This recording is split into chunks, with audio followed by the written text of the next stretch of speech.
I think the book started out very strong. I think the first book was very good, but I think it very quickly fell apart. Robert Jordan, I will give him compliments. He's very good at world building. He's very good at like doing the lore. He created a lot of like really beautiful, intricate lore, blah, blah, blah, blah, blah. My problem is with the character building, with the relationship building, with the way that he characterizes humanity. I think it's all very flawed, and I think it's very unskilled and very sloppy. First is how he writes the way that people relate to one another. Every single romantic relationship that comes up in this book comes out of nowhere. They're all of a sudden in love. The characters on the page, the characters that he invented and wrote have no chemistry with each other.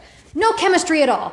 I don't know how you as an author can be so unskilled that I'm reading the book and these people that end up together, I'm like, ugh, I don't see that. No chemistry. To not be able to create that is wild.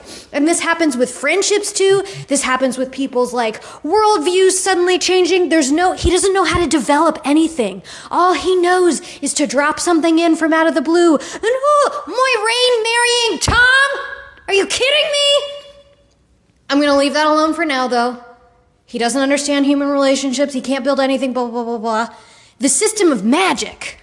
The way that this man writes men and women was so disturbing and uncreative and vile. The central thesis of this series is that men are stupid idiots who will never understand women.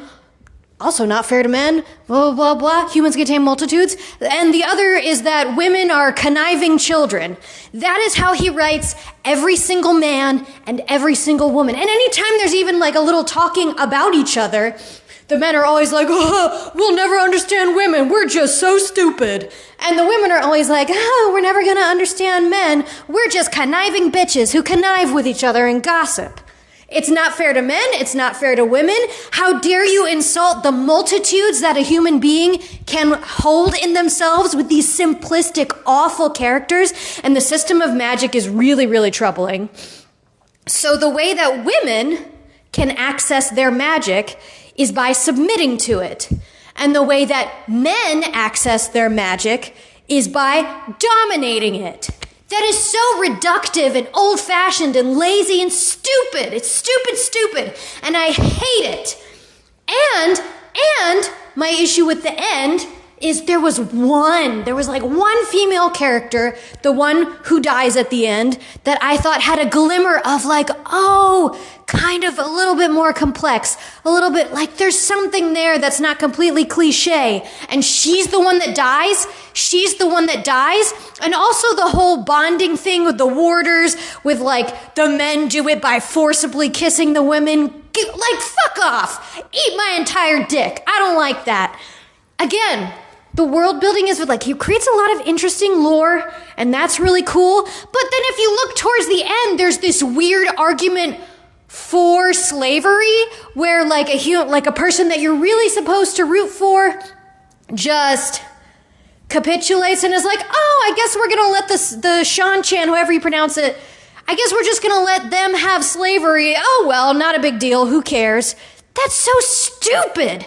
I'm trying to think I had more problems with this, but I'm getting angry and flustered and I'm forgetting all my thoughts. But that's the main boiling points of why I really hate the series. Also, the slog in the middle. I fought my way through this series because in the middle, 6 books, could have been 1 book, because nothing happens. They don't go anywhere. Half of the time there's no stakes, because by the end of the books, Perrin is basically a god. Anyway, that's why I hate it. Feel free to disagree.